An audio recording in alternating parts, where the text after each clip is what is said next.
judiciary into crisis. But it is avoidable. We Conservatives have tabled a bill that, if backed on Friday, can stop this guidance in its tracks. So will the Prime Minister, will he now overrule his Justice Secretary and confirm here and now that he will back this bill, or will he simply step aside and prove he has in fact been two-tier Keir all along? Well, everyone should be equal before the law. That is why the Lord Chancellor has taken up the issue with the Sentencing Council. But he needs to do his homework, because the proposal that he complains about was drafted in 2024, and the last government was consulted. And when they were consulted, what did they say? They said they welcomed the proposal. Now, Mr. Speaker, I understand that the Shadow Justice Secretary is taking the Sentencing Council to court. Perhaps he should add himself as the second defendant so we can get to the back of the ballroom. Tulips today. Thank you. Mr. Speaker, I'm very proud to represent a constituency that has 8 synagogues, a thriving Jewish population, and the UK's largest Jewish cultural centre, JW3. But this week, I was horrified to read reports about rising anti-Semitism on NHS wards, and in particular, a shocking incident in which a Jewish NHS staff member was called a baby killer by their colleague. The NHS that I know and love is open to everyone, regardless of their background. So could I ask the Prime Minister, what is he doing to ensure that my Jewish constituents can safely use our beloved National Health Service? Well, I thank her for raising these deeply concerning reports. It is completely unacceptable for anyone to experience racism, discrimination or prejudice in the health service. I know my right honourable friend, the Health Secretary, takes such reports extremely seriously. It is a fundamental principle that the NHS provides care and treatment for everyone, regardless of race, faith or background. This is a really serious issue.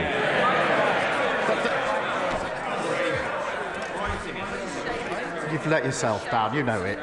I expect all trusts and healthcare providers to take necessary action against any staff who have expressed views that do not reflect the views and values of the NHS. Dave Dugan, a closed question. Question 9, Mr. Speaker. Mr. Speaker, he asked about UK-US relations. As he knows and the House knows, I'm committed to strengthening those relations. The US is an indispensable ally. We are working together to try to secure a just and lasting peace in Ukraine. And I've spoken to the President on a number of occasions, including this week. Dave Dugan. I agree with the Prime Minister in those sentiments. The ceasefire negotiations this week are a cause for great optimism, and I welcome the efforts that the Prime Minister's National Security Advisor, Jonathan Powell, had done in leading that priority. But last week at the dispatch box, the Prime Minister said in answer to my right honourable friend, the member for Aberdeen South, that he had no knowledge of the United States planning to withdraw military aid from Ukraine, yet they did that the following day. It's against that backdrop, because I know the Prime Minister wants a just and lasting peace in Ukraine that respects Ukraine's borders and territorial integrity, when he's impressing that priority upon the President of the United States, what reassurance can he give the House today that the President of the United States is actually listening? Let me give this reassurance. As soon as that step was taken, I and my team started work to try and ensure that we could get back to a situation of full support for Ukraine. I won't detail everything that was involved over the last week. I can assure him and the House a huge amount of hard work, discussions and diplomacy was used with all of our allies and others to ensure that we could get yesterday to go as well as we hoped it would. I am pleased that we've made progress. I think that's very important for Ukraine, and I'm extremely pleased that support has been put in, backed by the US, for Ukraine. So that's what I did once I understood what had happened. I'm pleased with where we've got to, but as ever, we must go further. Richard Bergen. Thank you, Mr. Speaker. Disabled people in my constituency are frightened. And they're frightened because they're again hearing politicians use the language of tough choices. And they know from bitter experience that when politicians talk about tough choices, it means the easy option of making the poor and vulnerable pay. So instead of cutting benefits for disabled people, wouldn't the moral thing to do, the courageous thing to do, be to make a real tough choice and introduce a wealth tax on the very wealthiest people in our society? Well, Mr. Speaker, the party opposite left a broken welfare system which locks millions out of work. That is indefensible, in my view, economically and morally. Of course, we need to support people who need support. We need to help those who want to work to get back into work, and I think there's a moral imperative in that. He talks about a wealth tax. We have raised money, the energy profits levy, taxing non-doms and air passenger duty on private jets. But this isn't a bottomless pit, and we must kick-start growth to get the economic stability that we need. Sir Geoffrey Clifton-Brown. Most people would accept that we need more housing in this country, yet so often it's not accompanied by the necessary infrastructure.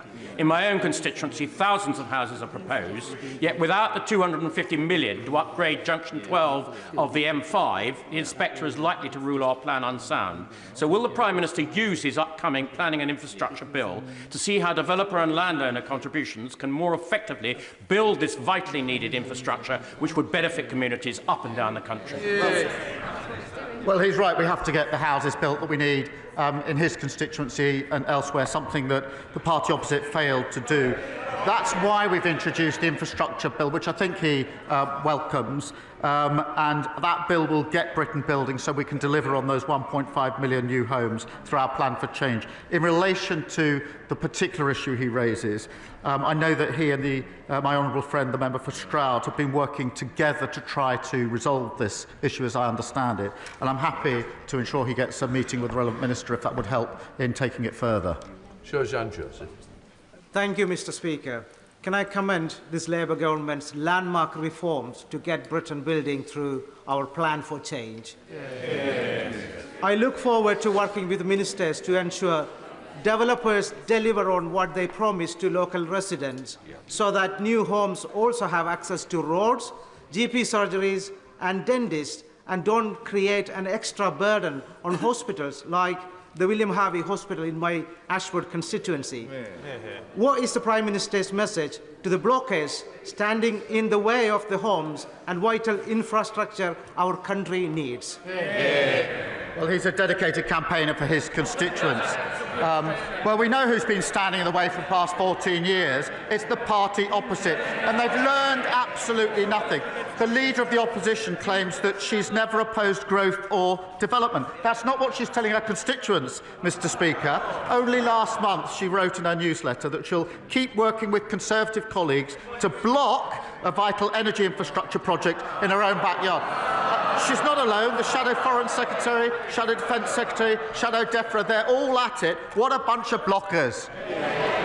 Sir Ashley Fox. Mr. Speaker, the Employment Rights Bill will grant union equality representatives the right to paid time off work. And it does. Will the Prime Minister grant special constables the right to take unpaid leave to perform their duties? I'm grateful to him for raising the question of special constables who play a very important role in our communities and keeping us safe. The numbers of special constables dropped under the last government. We support the existing employer-supported policing scheme and will support our special constables, but they dropped under the last government. Andy MacDonald.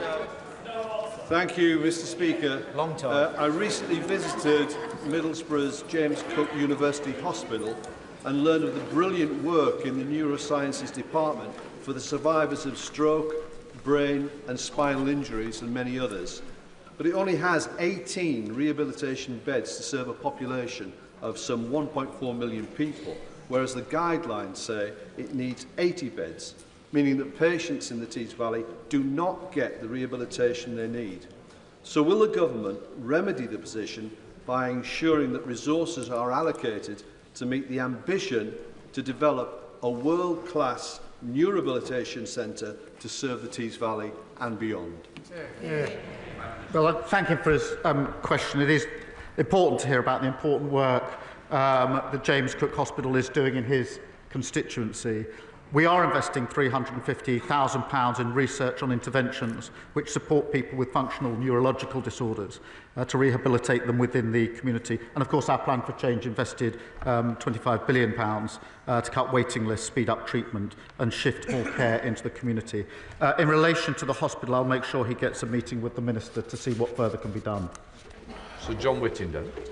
Will the Prime Minister look at the case of my constituents, Mr and Mrs Adrian Fenton, who returned home from visiting France in their motorhome to discover an illegal immigrant concealed in the bike rack? They reported it immediately to the police, only to receive a fine from the Border Force of £1,500. Will he agree that my constituents ought to be thanked rather than punished? And does he accept that this action will send a message to deter anybody from acting responsibly in the future? Can I thank him for raising this important case on behalf of his constituents? I've seen some of the details and I am concerned about it, and I do think it's important, as he says, that the Home Office look into it, and therefore we will do so, and I'll make sure that he is updated in relation to that in due course. Richard Dowd. Thank you, Mr Speaker. Veterans in Sefton, one of the many remarkable charities in my constituency, indicate that statistics can only partly measure the price paid by servicemen and women. Incidents of broken marriages, suicides, alcoholism, deep depression and homelessness among veterans remain largely unquantified. Given that, will my right honourable friend restate Labour's commitment to providing our veterans the holistic support they need and deserve? Well, we owe an extraordinary debt to our veterans, Mr Speaker. We are committed to renewing the nation's contract with those who've served, and that includes the guarantees of homes for heroes for those who have served, dedicated mental and physical healthcare pathways in the NHS, and dedicated to sport to help those leaving service using their skills to find new and fulfilling careers. Sarah Dyke. Yesterday, with no notice, DEFRA closed SFI applications, leaving thousands of farmers who want to deliver public goods waiting for a year without support. So can the Prime Minister assure British farmers that they won't be left stranded, unable to support environmental and food resilience goals due to lack of government support? Well, Mr Speaker, as she knows, the SFI schemes have operated to provide quite considerable support so far. There have been a number of schemes. They've closed in the past, and then a new scheme has been put in place. They were closed in 2022 and 2023 by the party opposite without the 6 weeks' notice. But we do support farmers. We will be putting forward more details at the spending review. But the difference, Mr Speaker, in this government is we're funding the farmers. They failed to spend the budget. Sultana. Thank you, Mr Speaker. In October 2023, in an interview with LBC, the Prime Minister said, and I quote, "I think Israel does have that right," when asked if cutting off power and water to Gaza was appropriate. For 11 days now, Israel has blocked the entry of vital goods and aid into Gaza, subjecting over 2 million people to collective punishment and starvation. Israel's decision to also cut off electricity to a plant supplying drinking water to 500,000 people is yet another blatant violation of international law and further evidence of genocide against the Palestinian people. In light of these facts, does the Prime Minister still maintain that Israel is not committing genocide?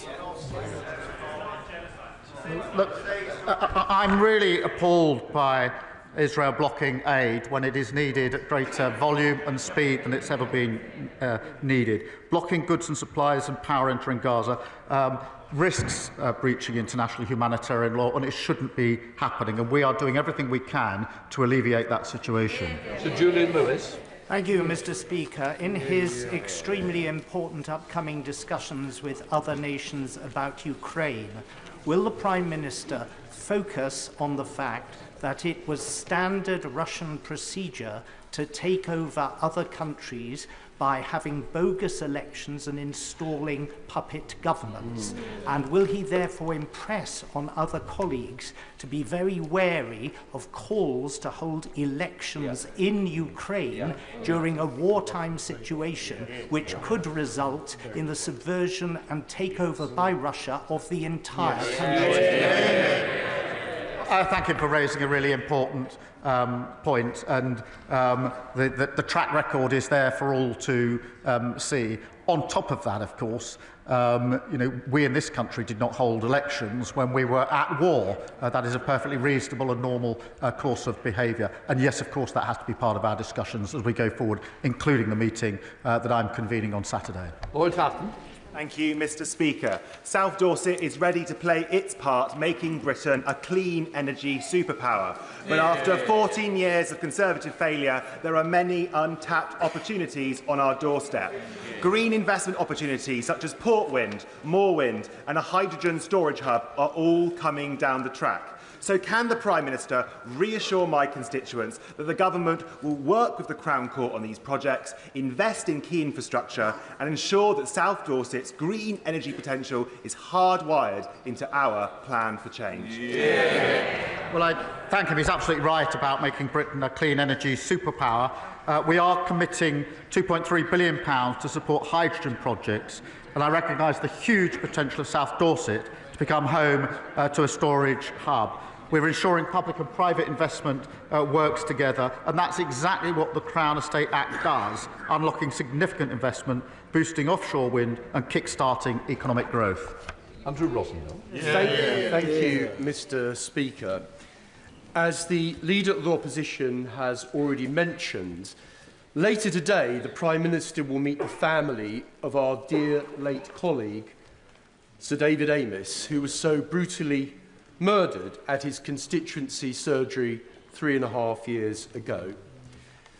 I plead with the Prime Minister to reverse the decision to deny the family a public inquiry, despite similar inquiries being held into other tragic instances. So, will he please stop this shameful saga and heed the call of the Amess family for a judge-led public inquiry into David's death and the related failure of the Prevent programme from a heartbroken family? Can I acknowledge just how heartbroken they are? It's difficult to imagine what they've gone through, what they continue to go through. And that's why it's very important that I meet them this afternoon, which I will do, and discuss with them all the questions they want to raise with me. Sir David was a respected and loved a colleague across this House, and as I say, I absolutely understand how his family must feel about the tragic circumstances in which he died and then everything that followed thereafter. Final question, Chris Kane. Thank you, Mr. Speaker. Tomorrow marks 29 years since 16 children and their teacher were murdered at Dunblane Primary School. In recent weeks, my constituents have raised with me the alarming fact that adverts offering handguns for sale are appearing on technology platforms like Google and YouTube. Does the Prime Minister agree with me that technology companies have an obligation to all of us to do everything proactively possible to prevent illegal advertising of this kind and not rely on a reactive, will remove it when it's reported approach, which is simply not good enough? The thoughts, I'm sure, of the whole House are with the victims of the Dunblane massacres 29 years after the tragic event. The Online Safety Act will require online services to proactively remove such content from their platforms and prevent it appearing there in the first place. These duties fully take effect from Monday, and then we'll make sure that all companies meet their obligations. That completes Prime Minister's questions.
Come to the statement.